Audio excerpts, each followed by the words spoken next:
Yeah, all this ballin', I think I deserve a ring. If you toxic, I can't stay. We're in Greenup, Kentucky, where court is back in session after bringing in a new year. Happy New Year to everybody.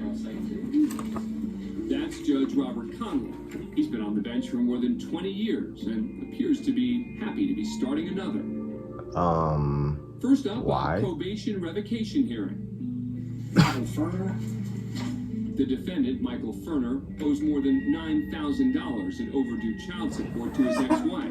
And according to his ex-wife's lawyer, he's failed to follow his court-ordered payment program. So he's not getting any payment in 2019. It just doesn't make any sense. Didn't pay anything the whole year? Nothing in 2019. It has been a rough year. I mean, I had 3 boys at home. My wife worked full time. We didn't have a babysitter.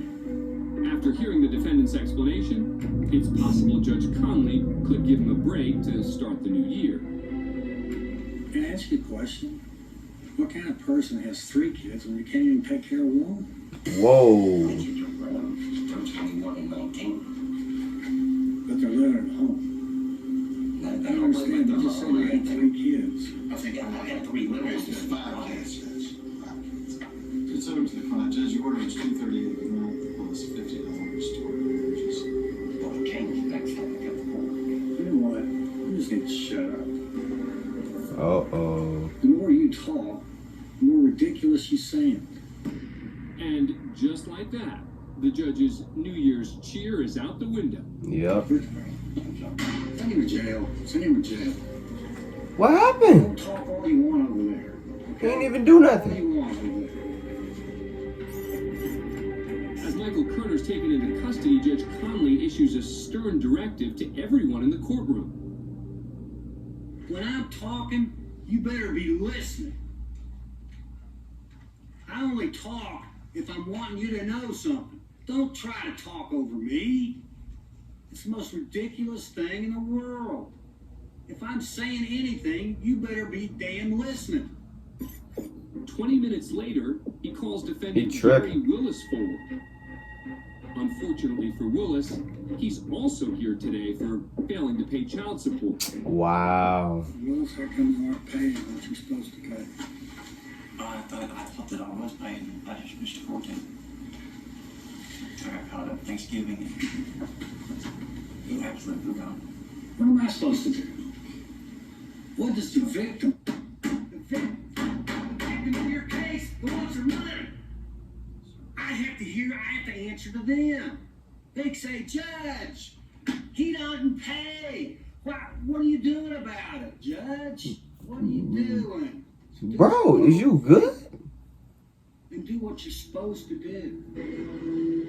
That may be good advice, but it turns out Judge Conley's delivery of the message left something to be desired for the Kentucky Judicial Conduct Commission. Following the 2 cases, Conley received a public reprimand after an investigation into his, quote, intemperate conduct through the lobby, as he's done plenty of times over his 20-year career. Only today, he dropped something on the floor.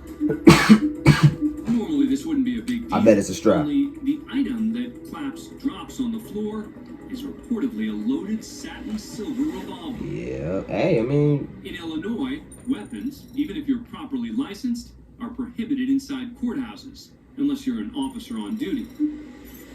Notice how as Claps passes the security desk, he waves hello to he a picked it back up security like it wasn't officer, nothing. and the revolver falls out of his jacket, which is folded over his arm. With people watching, he reaches down to pick it up, stumbles a bit, then casually puts the object in his pants pocket and walks away.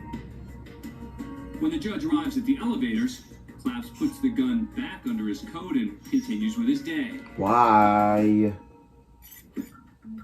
But 2 other just drop it deputies again. standing by the doors also took notice when Claps dropped his weapon.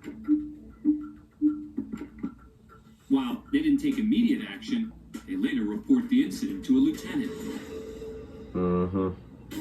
Claps, who did have a valid firearm owner's ID card and a concealed carry license, is charged 3 days later with carrying a concealed weapon. He didn't in a even get that prohibited much area, time. which is a Class B misdemeanor. The judge was placed on administrative duty and faced up to 6 months in jail and a $2,500 fine if convicted. But just 3 months later, and despite eyewitness testimony from the two deputies, he's acquitted of the charge. Of course. The court ruled the prosecution had failed to prove beyond a reasonable doubt that the object Claps dropped was actually a firearm. Yeah, young nigga trapper. Don't even say he was a rapper. I'm a real life trap nigga. Don't compare me to these rappers.